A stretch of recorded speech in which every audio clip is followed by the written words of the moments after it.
গণহত্যাকারীদের কোনো ছাড় নাই। যারা ৭১-এর ঘাতক, দালাল এবং রাজাকার, তাদের সঙ্গে নিয়ে কোনো ঐক্য হতে পারে না।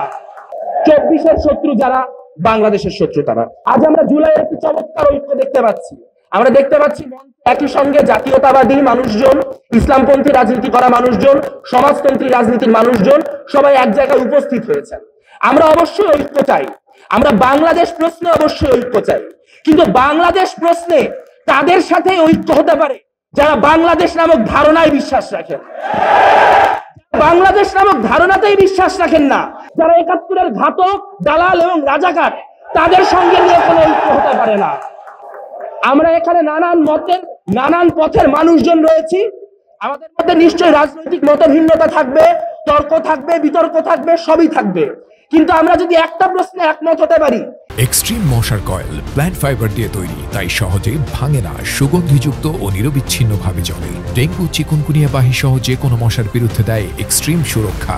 যে গণহত্যাকারীদের কোনো ছাড় নাই, ৭১-এর গণহত্যাকারীদেরও ছাড় নাই, ২৪-এর গণহত্যাকারীদেরও ছাড় নাই। সেই গণহত্যা বিরোধী ঐক্যে যদি আমরা এক জায়গায় থাকতে পারি, তাহলে সামনে বাংলাদেশ একটি ভালো দিকে যাবে। যদি তা না হয়, আমরা জানি বিভিন্ন আন্তর্জাতিক ষড়যন্ত্রের জাল এই গোটা দেশ জুড়ে বিস্তৃত রয়েছে।